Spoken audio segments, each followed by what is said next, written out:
Rebirth of my crowned queen episode 21। Ranvijay ने एक नज़र उनको देखा, उसके बाद वो चिढ़ता हुआ उनके साथ निकल गया। जैसे वो बाहर आए, बैंड बाजा बजाने लगा था और क्यों वो बगी पर बैठने लगा था कि तभी एक गाड़ी रुकी जिसमें से काफी सारे लोग निकले और वो एकदम चौंक गए कि अचानक हुआ क्या। सब हैरान थे। तभी एक रौबदार इंसान बाहर निकला।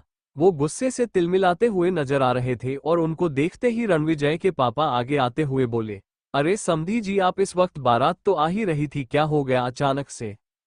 उनकी तरफ देखते हुए उस लड़की के पिता ने बहुत ही गुस्से से कहा, आपकी हिम्मत कैसे हुई अपना नालायक, बदतमीज और बदकिरदार बेटे का रिश्ता हमारी बेटी के लिए भेजने के लिए। आपको क्या लगता है किसी को कुछ पता नहीं चलेगा?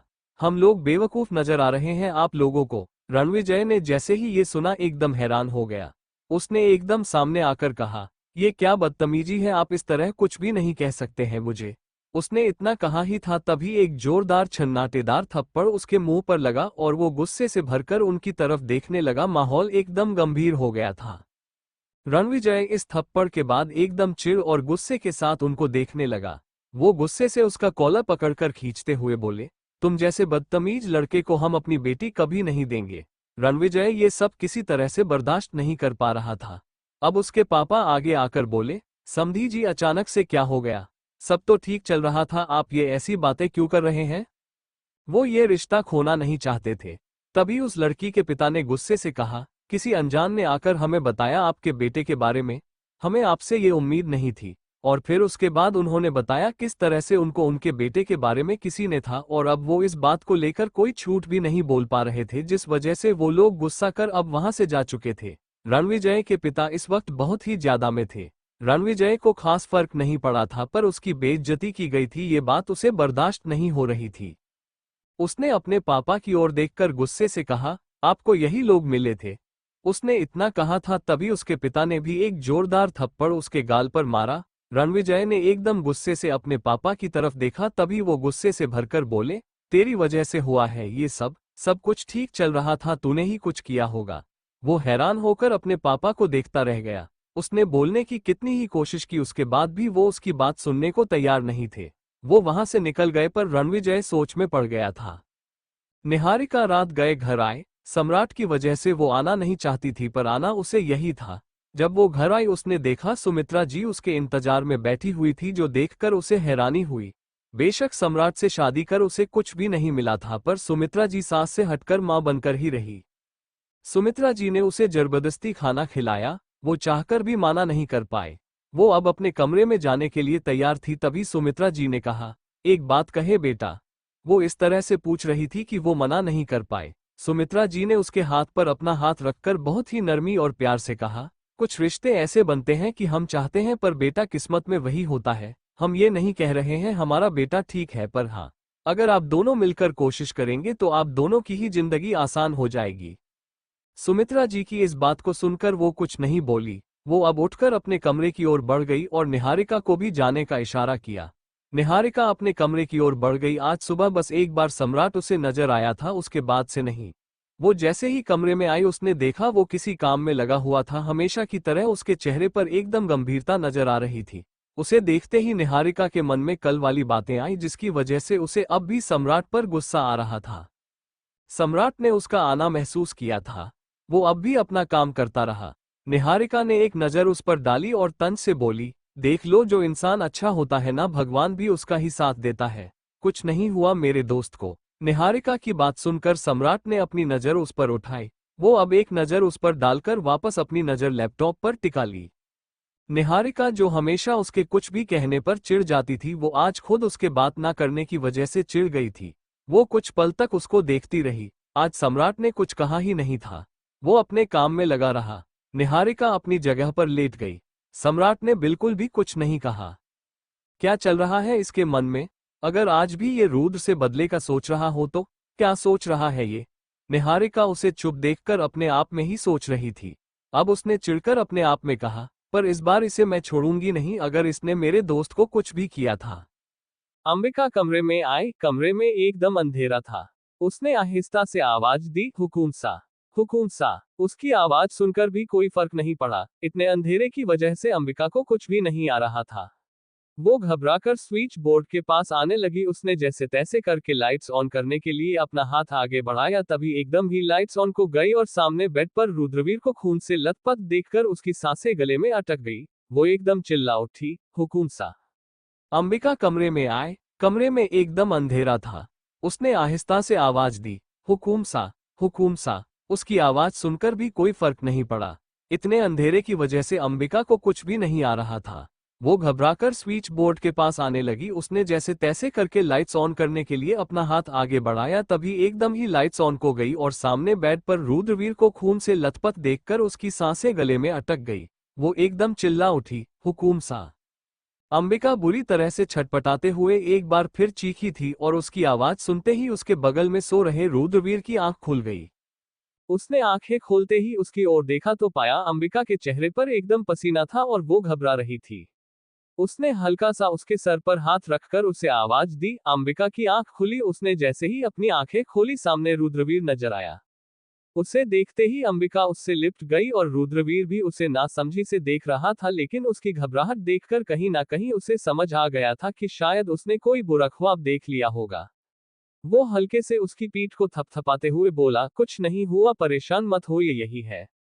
अंबिका की आंखों के सामने अभी वही दृश्य आ रहा था जिसकी वजह से वो बुरी तरह से घबरा गई थी और उसने रुद्रवीर की पीठ पर अपनी पकड़ एकदम कस दी और वो एकदम उससे लिपटी हुई रही। उसकी पकड़ मजबूत होते महसूस कर रुद्रवीर ने उसके बालों को सहलाने लगा। वो समझ रहा था शायद वो परेशान थी, शायद उसने कोई बुरा सपना देखा था। उसने हल्के से उसके हाथ को अपने हाथ से पकड़कर उसे अपने से दूर करके उसकी तरफ देखकर कहा, कुछ नहीं हुआ रानी सा। अंबिका के चेहरे पर घबराहट तब भी साफ नजर आ रही थी, जो देखकर उसने प्यार से उसके गाल पर अपना हाथ रखकर उसके चेहरे को अपने हाथ में भरते हुए उसे देखकर कहा, हम यही हैं आपके पास और आप घबरा रही हैं, क्या फायदा हमारे होने का? किस बात ने आपको इतना परेशान कर दिया? अंबिका उसकी बात सुनकर शांत हो ही नहीं पा रही थी। वो उसे देख रही थी। उसके मन में क्या था या क्यों वो घबरा रही थी, ये रुद्रवीर भी नहीं समझ पा रहा था, पर उसने अब घबराते हुए सारी बातें उसके सामने रख दी तो रुद्रवीर भी उसे संभालता बोला, कुछ भी नहीं हुआ, सपना देखकर डरने की जरूरत नहीं है। इतना कहकर उसने अंबिका को अपने सीने से लगाया और हल्के हाथों से उसकी पीठ को सहलाने लगा। वो लगातार उसकी शांत करने की कोशिश कर रहा था और उसने अब किसी तरह से उसे सुला भी दिया। अंबिका को देखकर रुद्रवीर ने हल्के से उसके माथे पर अपने होठों को रखा और उसका माथा चूमकर वो उसके बगल में लेट गया। कल रात से निहारिका ने नोटिस किया था सम्राट कुछ नहीं कह रहा था। उसे लगा शायद कल उसने इतना कुछ कह दिया इसीलिए उससे बात नहीं कर रहा था, लेकिन आज सुबह भी जब से उसकी आंख खुली थी उसने देखा था वो कमरे में था, लेकिन उसके बाद भी उससे कोई बात नहीं कर रहा था। वो एकदम अपने ही काम में लगा हुआ था। निहारिका जो हर दम उसके कुछ ना कुछ कहने से चट जाती थी, आज उसका चुप हो जाना भी उसे अजीब लग रहा था। वो रेडी होकर नीचे आई और उसने जानबूझकर सम्राट को सुनाते हुए कहा, माँ मैं ऑफिस जा रही हूँ और अपने बेटे को समझा दीजिएगा मेरे पीछे ना आए, मुझे लेने भी ना आए, मैं रुद्र से भी मिलने जाऊंगी और इसे कोई परेशानी नहीं होनी चाहिए। उसने सम्राट को सुनाया था कि शायद वो कुछ तो बोलेगा, लेकिन उसकी सोच के हिसाब से बिल्कुल भी नहीं हुआ। सम्राट ने ये सारी बातें सुनकर भी बिल्कुल भी रिएक्ट नहीं किया, वो खामोशी से ब्रेकफास्ट करता रहा। निहारिका को यही अजीब लग रहा था। सुमित्रा जी ने भी नोटिस किया, उसने वो उसको सुनाने के लिए कह रही थी और जब उन्होंने बेटे को शांत देखा तो निहारिका की ओर इशारा किया और बोली, आकर बैठ जाए, आप भी नाश्ता लीजिए। निहारिका ने ये सुनते ही एक नजर उनकी ओर डाली और उसके बाद में सम्राट के बगल वाली कुर्सी पर आकर बैठ गई। सम्राट जो खाना खा रहा था उसने उसका बैठना तो महसूस किया था, लेकिन उसके बाद भी वो एकदम बेअसर और निहारिका ये सब देखकर चिढ़ती हुई मन ही मन में बोली, ऐसे दिखा है जैसे पता नहीं क्या कर दिया। गलती अपनी है पर मान नहीं सकता ये इंसान, इसीलिए मुझे बिल्कुल भी बर्दाश्त नहीं होता, पता समझता क्या है अपने आप को। निहारिका ने ब्रेकफास्ट किया और उसके बाद वो उठकर चली गई। सम्राट उसके पीछे ही आया था। निहारिका जो आगे बढ़ गई थी, उसने जैसे ही सम्राट को आते हुए देखा एक पल को रुकी, लेकिन सम्राट उसको देखकर भी रुका नहीं था, बल्कि वो आगे बढ़ गया और उसने अपने कदम आगे बढ़ा दिए थे। निहारिका ने हैरानी से उसको देखा और वो अपने आप में ही बोली, मैंने इसको जानबूझकर कहा मैं रुद्र से मिलने जा रही हूँ, उसके बाद भी इनसे रिएक्ट नहीं किया, क्या चल रहा है इसके दिमाग में, कहीं ये सच में तो पागल नहीं हो गया। इतना सोचते ही उसने मुंह बनाकर अपने आप में कहा, लगता है सच में ही पागल हो गया, पागल खाने ले जाना पड़ेगा इसको, और सही जगह भी वही है इसके लिए। पागल आदमी दूसरों को भी पागल बना देगा। खैर मैं क्यों सोच रही हूँ इसके बारे में, मुझे सोचना ही नहीं चाहिए। रणविजय के घर पर शादी तो कैंसिल हो गई थी, लेकिन उसके दिमाग से अभी सुमेधा का ख्याल नहीं निकला था और वो इसी वजह से आज फिर अभिमन्यु से मिलने के लिए उसके ऑफिस के बाहर बैठा हुआ था और वो उसी का इंतजार कर रहा था। तभी उसका फोन बजा और एक अनजान नंबर से कॉल आ रही थी। उसने जैसे कॉल रिसीव के सामने से एक आवाज आई जो सुनकर उसने हैरानी से कहा, कौन हो तुम? रणविजय के घर पर शादी तो कैंसिल हो गई थी, लेकिन उसके दिमाग से अभी सुमेधा का ख्याल नहीं निकला था और वो इसी वजह से आज फिर अभिमन्यु से मिलने के लिए उसके ऑफिस के बाहर बैठा हुआ था और वो उसी का इंतजार कर रहा था। तभी उसका फोन बजा और एक अनजान नंबर से कॉल आ रही थी। उसने जैसे कॉल रिसीव के सामने से एक आवाज आई जो सुनकर उसने हैरानी से कहा, कौन हो तुम? तभी सामने से एक बार फिर से आवाज आई, जो भी है तुम्हारे लिए सब जरूरी है कि तुम अपने बारे में सोचो। ये बात सुनते ही उसने गुस्से से कहा, क्या दुश्मनी है तुम्हारी मुझसे? क्या किया मैंने तुम्हारा? कौन हो तुम? क्यों करवाया तुमने ये सब मेरे साथ? उसके सवाल के बावजूद अब कोई जवाब नहीं आया, बल्कि फोन कट गया था, जिसकी वजह से उसने गुस्से से अपने फोन को देखा और जैसे ही वो गुस्सा करने ही वाला था तभी उसकी नजर अभिमन्यु पर पड़ी जो इस वक्त अपने केबिन से बाहर आया था। उसको देखते ही उसने अपना गुस्सा काबू करके खुद को नॉर्मल किया और उनके सामने आ गया। अभिमन्यु जो आगे बढ़ रहा था उसने उसे देखते ही अपने कदमों को रोक लिया। उसे देखते ही उसने पूछा, तुम इस वक्त यहाँ? तुमसे बात करनी है हमें, ऐसा हमने तो नहीं कहा, यहाँ क्या कर रहे हो? अभिमन्यु की बात सुनते ही रणविजय ने कहा, मेरे पास कुछ है जो मैं आपको दिखाना चाहता हूँ। मेरी बात एक बात सुनो, तुम्हारे फायदे की बात है। रणविजय की ये बात सुनकर अभिमन्यु ने बिना किसी भाव के जवाब दिया, हमारे पास वक्त नहीं है, कल आकर मिलना हमसे। अभिमन्यु इतना कहकर आगे बढ़ गया और अभिमन्यु उसे देखता रह गया। उसके चेहरे पर गुस्सा आया था। उसने गुस्से से अपने आप में कहा, पता नहीं क्या हो गया। अब जाने के अलावा उसके पास कोई और ऑप्शन नहीं था, वो यहाँ से चला गया। सुमेधा की हालत में कुछ सुधार था, उसका ध्यान इस वक्त बहुत अच्छे से रख रहे थे और खासकर वो खुश थी जिसकी वजह से सब कुछ अच्छा चल रहा था। वो इस वक्त अपने कमरे में बैठी हुई थी। तभी उसका फोन बजा। जैसे ही फोन पर अननोन नंबर देखा उसने कॉल को इग्नोर करना चाहा, लेकिन एक बार फिर फोन बजने लगा जिसकी वजह से उसने कॉल रिसीव की और उसके कॉल रिसीव करते ही दूसरी तरफ से आवाज आई, तुम्हारे लिए कुछ है। सुमेधा को समझ नहीं आया कौन था जो ये बात कर रहा था। उसे नासमझी से कहा, कौन है आप? पर उसके ऐसे कहने के बाद ही कॉल डिस्कनेक्ट हो गया। सुमेधा नासमझी से अपने आप में बोली, पता नहीं कौन था। उसने इतना कहा था तभी उसके फोन पर एक नोटिफिकेशन आई और उसने जैसे ही वो नोटिफिकेशन ओपन करके मैसेज देखा उसकी आंखें हैरानी से फैल गई। उसके चेहरे पर पसीने की बूंदें नजर आने लगी थी, वो एकदम परेशान नजर आ रही थी। सम्राट को लेकर निहारिका कुछ कंफ्यूजन में थी। वो इस वक्त अपने केबिन में बैठी हुई अपने काम में लगी हुई थी, लेकिन उसका ध्यान बार सम्राट के बिहेवियर पर ही जा रहा था।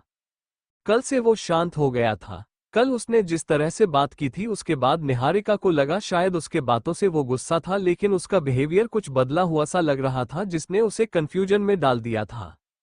वो अभी यही सोच रही थी तभी उसने टेबल पर रखा अपना फोन उठाया और रुद्रवीर कॉल लगा दी। उसका हाल चाल पूछकर निहारिका ने अपना फोन रखा ही था तभी डोर नॉक हुआ। उसने आवाज सुनकर सामने देखा, उसकी आंखों में हैरानी उतर आई। सामने खड़े सम्राट को देखकर वो हैरान थी। उसने अब नासमझी से उसकी ओर देखकर मन ही मन में कहा, अभी तक तो ये इंसान मुझसे बात नहीं कर रहा था, घर पर उसने कुछ नहीं कहा और अभी सामने आ रहा है। सम्राट अंदर आ गया। उसको देखती निहारिका ने चिढ़कर कहा, तुम्हें मैंने समझाया तो तुम्हें समझ नहीं आया, तुम क्यों चले आए हो मुझे लेने? मैंने मना किया था ना। सम्राट उसकी बात सुनकर भी एकदम खामोश रहा और निहारिका में गुस्से उसे घूरा। वो कुछ कहने ही वाली कि तभी सम्राट ने एकदम सीधे और सपाट अंदाज में कहा, बहुत जरूरी बात करनी है हमें आपसे। उसके इतना कहते ही निहारिका जो गुस्से से भरी हुई थी वो शांत हो गई। वो सुनना चाहती थी क्या था उसके मन में। कल से ही वो अलग तरीके से रिएक्ट कर रहा था और अब वो अगर बात करने की बात कह रहा था तो कुछ तो बोलेगा, इसीलिए निहारिका गौर से उसको देखने लगी। सम्राट ने उसकी बात सुनकर एक पल की चुप्पी के बाद बहुत ही गंभीरता से कहा, इस रिश्ते का भविष्य क्या होगा ये हम नहीं जानते हैं। आपसे शादी करना हमारा एक मतलब था और हम बस आपको इस्तेमाल करना चाहते थे अपने बदले के लिए, लेकिन समझ आ गया है ये करना बेवकूफ़ी है और हम ये सब नहीं करना चाहते हैं, इसीलिए हमें फैसला करना था। पर जो भी हमने किया है उसमें सबसे गलत आपके साथ हुआ, इसलिए हम ये फैसला आप पर छोड़ते हैं।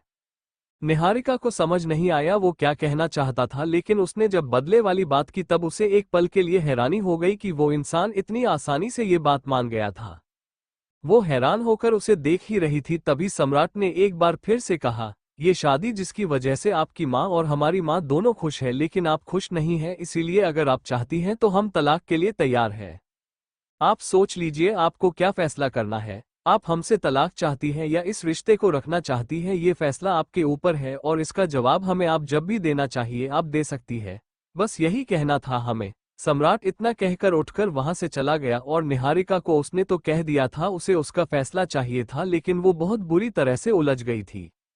सम्राट ने उसकी बात सुनकर एक पल की चुप्पी के बाद बहुत ही गंभीरता से कहा, इस रिश्ते का भविष्य क्या होगा ये हम नहीं जानते हैं। आपसे शादी करना हमारा एक मतलब था और हम बस आपको इस्तेमाल करना चाहते थे अपने बदले के लिए, लेकिन समझ आ गया है ये करना बेवकूफ़ी है और हम ये सब नहीं करना चाहते हैं, इसीलिए हमें फैसला करना था। पर जो भी हमने किया है उसमें सबसे गलत आपके साथ हुआ, इसलिए हम ये फैसला आप पर छोड़ते हैं।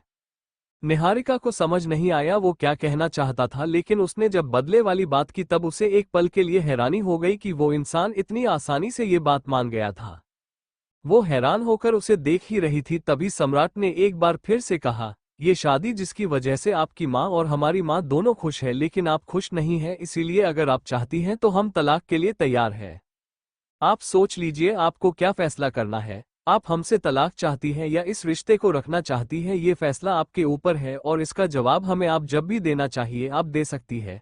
बस यही कहना था हमें। सम्राट इतना कहकर उठकर वहां से चला गया और निहारिका को उसने तो कह दिया था उसे उसका फैसला चाहिए था, लेकिन वो बहुत बुरी तरह से उलझ गई थी। सम्राट तो यहां से जा चुका था, लेकिन उसने निहारिका को उलझन में डाल दिया था। उसने जो कहा था उसके बाद ही उसके पास अच्छा मौका था, वो उससे अलग हो सकती थी, लेकिन अगले ही पल उसके दिमाग में अपनी माँ की कही बातें याद आने लगी। हाँ, इस रिश्ते से वो खुश नहीं थी, पर उसकी शादी उसकी माँ ने बहुत ही उम्मीद से की थी और पुष्पा जी को पूरी उम्मीद थी सम्राट एक अच्छा इंसान है। अब निहारिका को कुछ समझ नहीं आ रहा था उसे डाइवोर्स देना चाहिए या नहीं। वो इसी उलझन के साथ आज घर आई और उसके मन और भी ज्यादा उलझन थी। कहीं सम्राट ने उससे सवाल किया तो क्या जवाब देगी वो। ये सोचते हुए अंदर आई। हॉल में सिर्फ सुमित्रा की थी, जो देखकर उसने राहत भरी सांस में ली। सम्राट यहाँ नहीं था, मतलब अभी उसे जवाब नहीं देना होगा। निहारिका सुमित्रा जी के पास आकर बैठ गई। सुमित्रा जी ने मुस्कुराते हुए उसे देखकर कहा, इंतजार कर रहे थे, हमें बहुत वक्त से कुछ कहना था। निहारिका को समझ नहीं आया वो उससे क्या कहना चाहती थी। सुमित्रा जी ने उसकी तरफ देखकर प्यार से उसका हाथ थामा और वो बहुत ही प्यार से बोली, इतने सालों से हम कोशिश कर रहे थे कि सम्राट संभल जाए, वो इस बात पर ध्यान ना दे, लेकिन हम नहीं कर पाए, लेकिन आपके आने के सब ठीक कर दिया है। बेटा आप इसी तरह उनके जिंदगी में रहिएगा। आप दोनों का रिश्ता बेशक कैसे भी जुड़ा हो, लेकिन साथ में एक दूसरे के साथ से रिश्ता मुकम्मल कर सकते हैं। सुमित्रा जी की बात सुनकर वो चाहकर भी कुछ कह नहीं पाई। उसे सम्राट की बातें एक बार फिर याद आने लगी थी। रुद्रवीर की चोट में कुछ आराम था, वो ठीक था, पर उस सपने के बाद से अंबिका की हालत कुछ अजीब सी हो गई थी। उसका ध्यान बार बार उस पर जा रहा था। उसने इस तरह का सपना क्यों देखा, चाहकर भी ये सब दिमाग से निकालना थोड़ा सा मुश्किल हो गया था। अंबिका बैठी थी, तभी रुद्रवीर ने आवाज दी और उसकी आवाज सुनते ही वो एकदम ही अपने ख्यालों से बाहर निकली। उसने उसे देखा और मुस्कुरा दी। रुद्रवीर उसे देख रहा था, वो समझ पा रहा था कि शायद इस वक्त उसके दिमाग में कुछ और चल रहा था। वो परेशान थी, जो छुपाने की कोशिश वो बहुत ही अच्छे से कर रही थी। वो उसके पास आकर बैठा। उसने मुस्कुराते हुए बहुत ही प्यार से कहा, हम जानते हैं आप हमारे बारे में बहुत सोचती हैं, ये बहुत अच्छी बात है। हम चाहते हैं आप हमारे बारे में सोचें। आपके दिमाग में, आपके मन में, आपके दिल में हमारे अलावा कोई ना हो, लेकिन इसका ये मतलब नहीं कि आप हमारे बारे में तब भी सोचती रहेंगी जब हम आपके सामने हो। हमसे बात करिए। अंबिका उसकी बात सुनकर हल्का सा हंसी और उसने हंसते हुए कहा, आप भी ना कुछ भी बोलते हैं। वैसे देखने से तो लगते हैं जैसे पता नहीं कितना गुस्से वाले इंसान होंगे, पर हमारे सामने पता नहीं कैसे अलग इंसान ही होते हैं। रुद्रवीर उसकी सुनकर उसकी आंखों में झांकते हुए बहुत ही प्यार भरी आवाज में बोला, सोच लीजिए ना आप कितनी कीमती है हमारे लिए। उसके होंठों की मुस्कुराहट बढ़ गई और वो उसकी तरफ देखकर प्यार से बोली, सोच लिया हमने हुकुम सा, चलिए आराम कीजिए, बहुत ज्यादा फ्री होने की जरूरत नहीं है, सब समझ आ रहा है हमें आपका। रुद्रवीर ने ये सुनते ही आंखें छोटी करके उसकी तरफ देखा और वो उसको देख रहा था। तभी हम अंबिका ने मुस्कुराते हुए उसके गाल पर किस किया और उस एक दूर होकर बोली, अच्छा चलिए अब सो जाए, इस वक्त आपको आराम की जरूरत है। अभिमन्यु घर आया। सुमेधा एकदम शांत थी। वो उसे एकदम शांत देखकर कुछ पल बाद ही उसके पास आ गया और उसने मुस्कुरा कर पूछा, क्या हुआ, परेशान लगे, कोई बात है क्या? सुमेधा ने ये सुना तो चेहरे पर एक अजीब सी घबराहट आने लगी, लेकिन उसने खुद को नॉर्मल करते हुए बहुत ही आराम से जवाब दिया, कोई बात नहीं है, हम ठीक है, बस मन थोड़ा परेशान हो गया था इसीलिए। ऐसा कहकर वो लेट गई और साथ ही उसने करवट बदल ली थी। उसका बिहेवियर कुछ अलग था जो अभिमन्यु ने भी नोटिस किया था, लेकिन अब वो कुछ नहीं बोला। अभिमन्यु कुछ पल तक उसे उसी तरह से देखता रहा और उसके बाद वो अब अपने आप में बोला, हम जानते हैं इस वक्त आप क्यों परेशान हैं, पर आपको परेशान करने का हमारा बिल्कुल भी मन नहीं था, लेकिन ये करना जरूरी हो गया है। आपके लिए हम सब ठीक कर देंगे, इस बार कुछ भी नहीं होगा, ना कोई गलतफहमी आएगी, ना ही हमारा रिश्ता खराब होगा।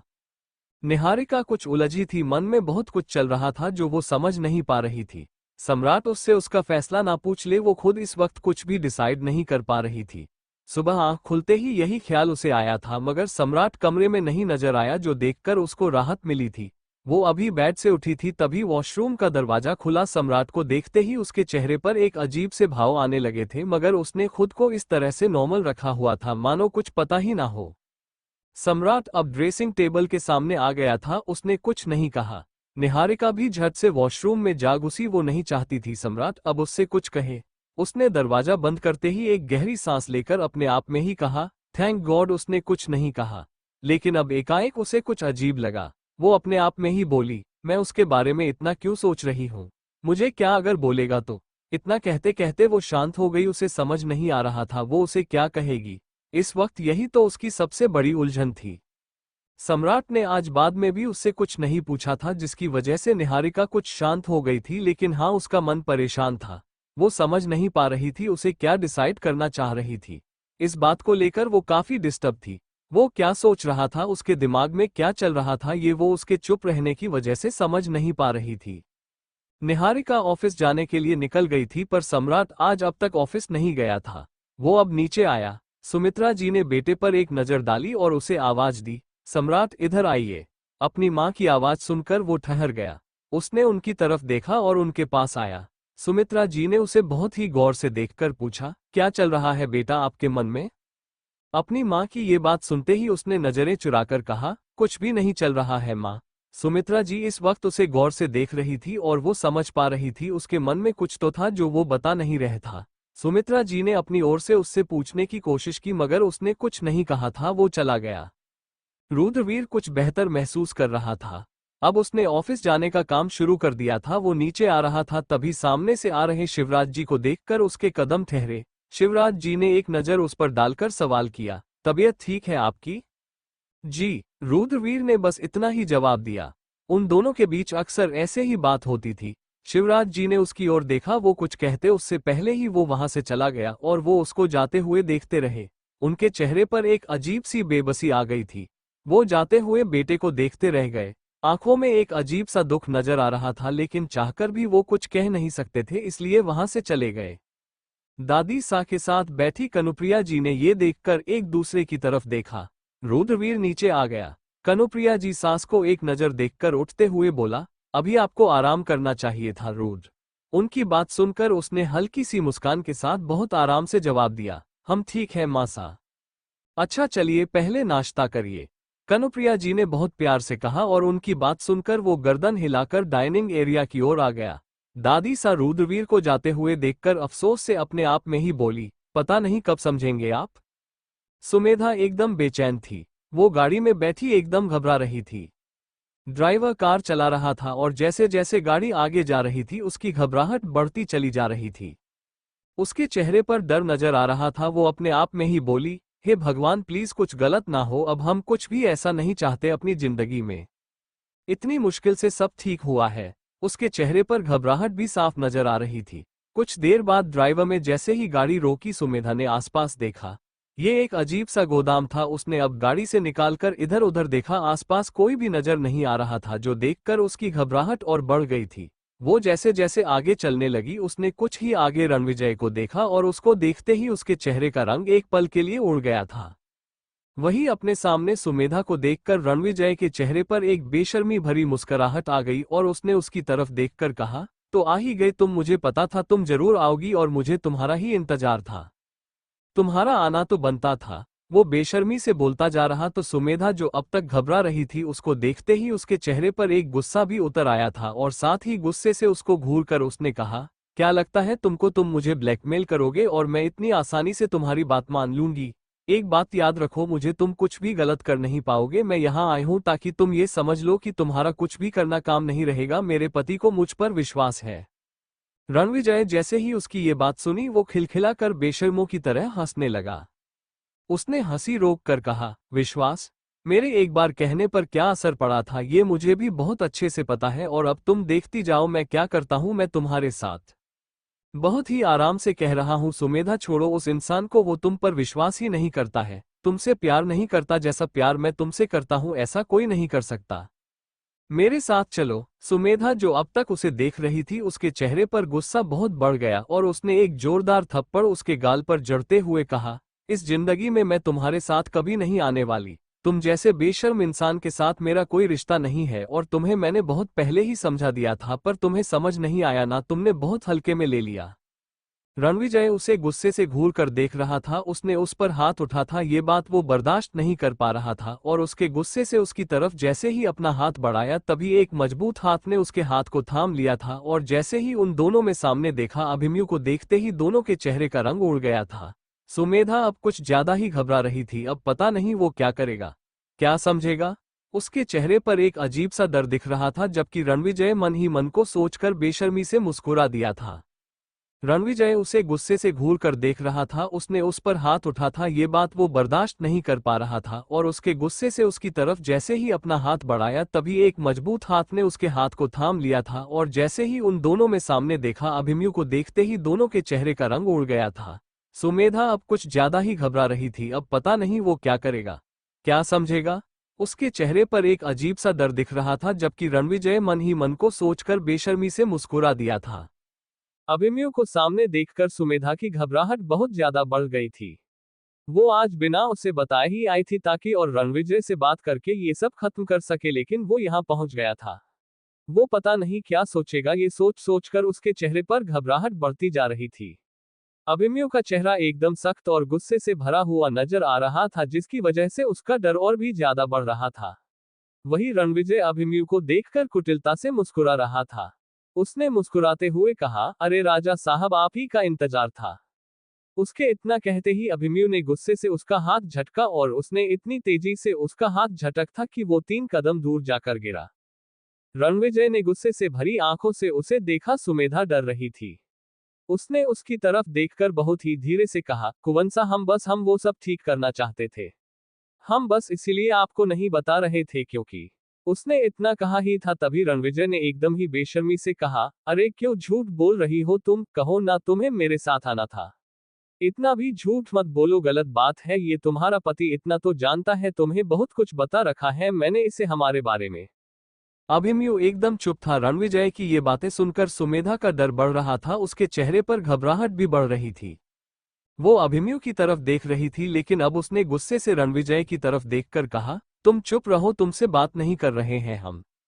उसने अभिमन्यु की तरफ देखा और आहिस्ता से उसकी बाह पकड़कर बोली, हम सच कह रहे हैं, हमने कुछ भी ऐसा वैसा नहीं किया। हम इससे मिलने भी नहीं आए थे, हम बस। उसने इतना कहा ही था तभी अभिमन्यु ने कहा, तो कल रात से इसीलिए परेशान थी आप? सुमेधा ने जैसे ये सुन उसकी घबराहट और भी ज्यादा बढ़ गई है। पता नहीं वो क्या सोचेगा, ये सोच सोचकर वो घबरा रही थी। उसने उसकी ओर देखकर धीरे से कहा, नहीं ऐसी बात नहीं है, हम परेशान थे क्योंकि हम आपको। वो इतना बोल ही रही थी तभी अभिमन्यु ने कहा, आप चाहती तो आप हमें बता सकती थी ना सच, लेकिन नहीं, एक बार फिर आपने हमें कुछ भी बताना जरूरी नहीं समझा। अभिमन्यु की बातें जहां सुमेधा को डरा रही थी वहीं रणविजय को एक हिम्मत मिल रही थी। वो ये देखकर खुश हो रहा था कि वो उस पर यकीन नहीं कर रहा था, मतलब वो कुछ भी बोल सकता था। उसने एक बार फिर बीच में आते हुए कहा, बिल्कुल सही, तुम्हें बताना जरूरी नहीं समझा क्योंकि तुम्हारे साथ रहना ही नहीं चाहती है। तुम भी कितने ही बेशर्म आदमी हो कि मैंने तुम्हें इतना कुछ बता दिया, उसके बाद भी तुम इसे अपने साथ रखे हुए हो। लेकिन अभी भी मौका है, छोड़ दो उसे, आजाद करो उसे ताकि हम दोनों खुश रह सके और तुम भी खुश रहो। तुम इतने बड़े राजा महाराजा हो, बहुत सारी लड़कियां मिल सकती है तुम्हें।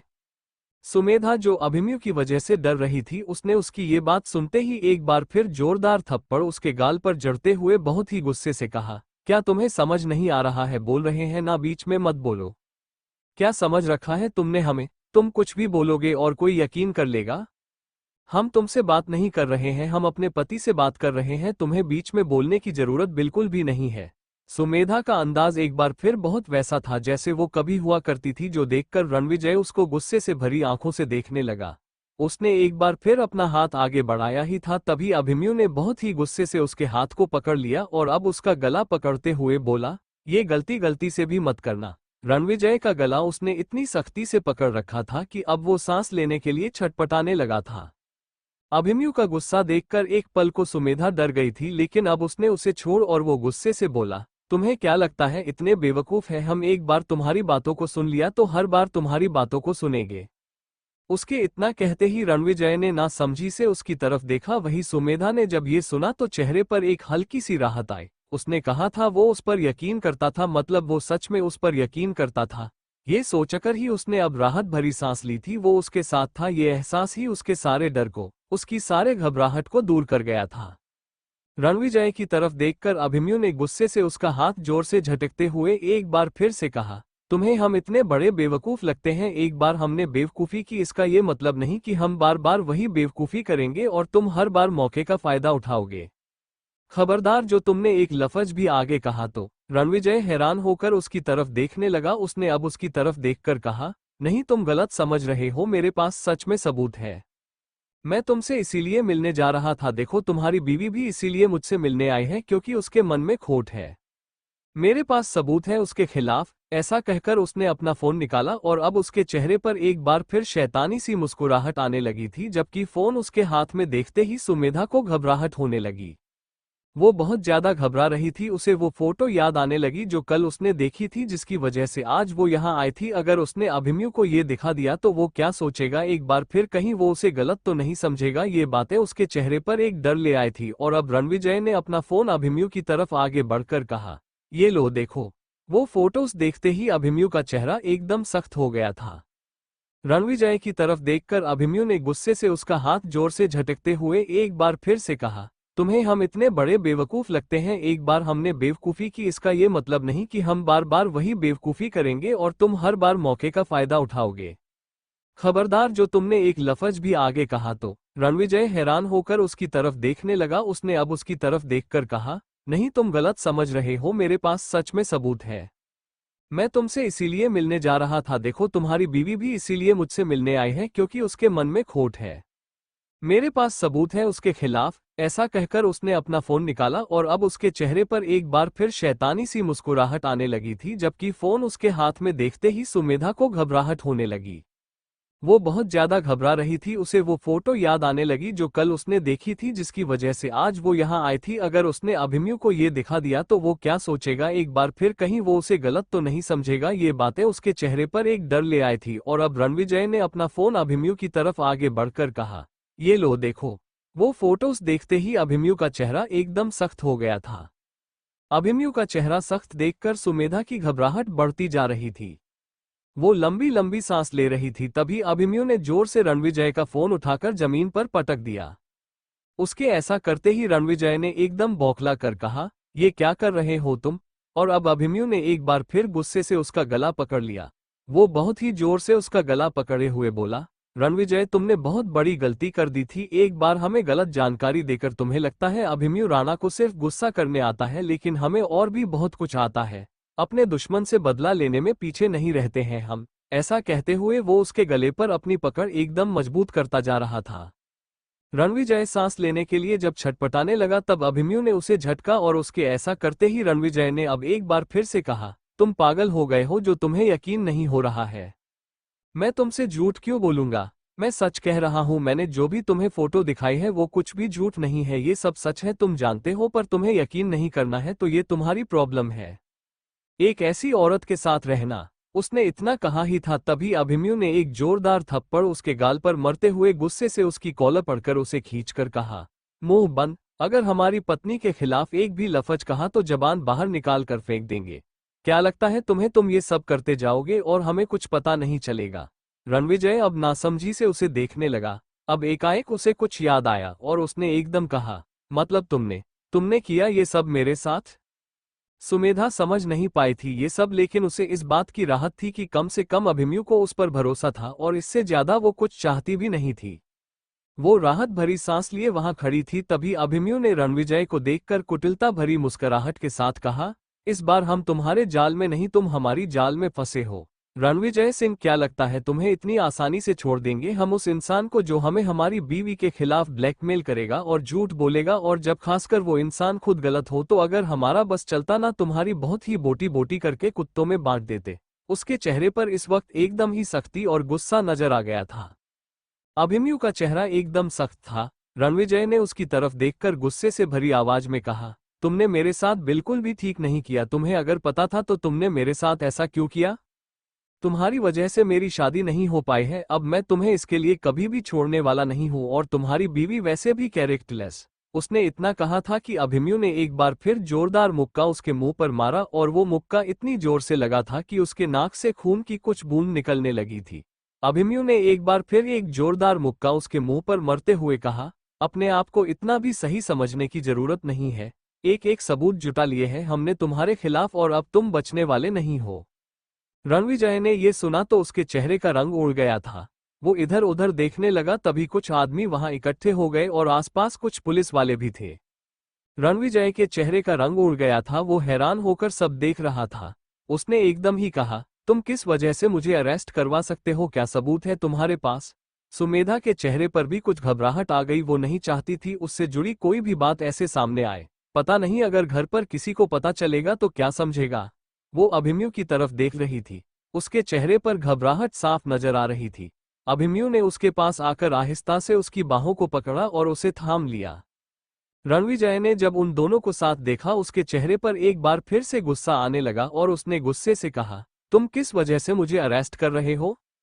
क्या सबूत है तुम्हारे पास मेरे खिलाफ? मैंने क्या बिगाड़ा है तुम्हारा? उसने इतना कहा ही था, तभी एक पुलिस वाला आगे आकर बोला, वो हम तुम्हें जेल में बताएंगे। सारी खातेदारी की तैयारी हो गई है, चलो तुम हमारे साथ। इतना कहकर वो उसे अरेस्ट करने ही लगे थे। रणविजय, जिसका सारा ध्यान इस वक्त सुमेधा पर था, उसे अभिमन्यु के साथ देखकर उसे इस वक्त इतनी जलन हो रही थी कि उसके चेहरे पर गुस्सा भी साफ नजर आया था। उसने सबका ध्यान इधर उधर देखा और अब एकदम ही उसने इंस्पेक्टर के पास बड़ी रिवाल्वर उठा ली।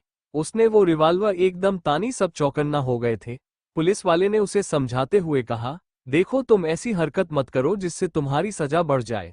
लेकिन उसके बावजूद भी रणविजय को कोई फर्क नहीं पड़ रहा था। उसके सर पर तो जैसे पता नहीं कौन सा पागलपन सवाल हो चुका था। अभिमन्यु ने सुमेधा को बैठने के लिए कहा, उसे एक सुरक्षित जगह पर बैठाकर उसने आगे कदम बढ़ाए थे, तभी रणविजय ने बंदूक उसकी तरफ तान दी और बोला, पीछे रहो वरना जान ले लूंगा सबकी। सुमेधा ने डरकर अभिमन्यु की बाह पकड़ ली और वो बोली, प्लीज प्लीज आप रुकिए। रणविजय के चेहरे पर एक शातिर मुस्कुराहट आ गई और उसको डरता हुआ देखकर वो हंसकर बोला, पहली बार तुम्हें डरता हुआ देख रहा हूं सुमेधा, मजा आ रहा है मुझे। ऐसा कहकर उसकी तरफ आने लगा था। अभिमन्यु ने उसे उसकी तरफ आते देखा तो उसके चेहरे पर गुस्सा आने लगा। वो आगे बढ़ने लगा था, लेकिन सुमेधा ने उसका हाथ पकड़ रखा था, जिसकी वजह से वो आगे जा नहीं पा रहा था।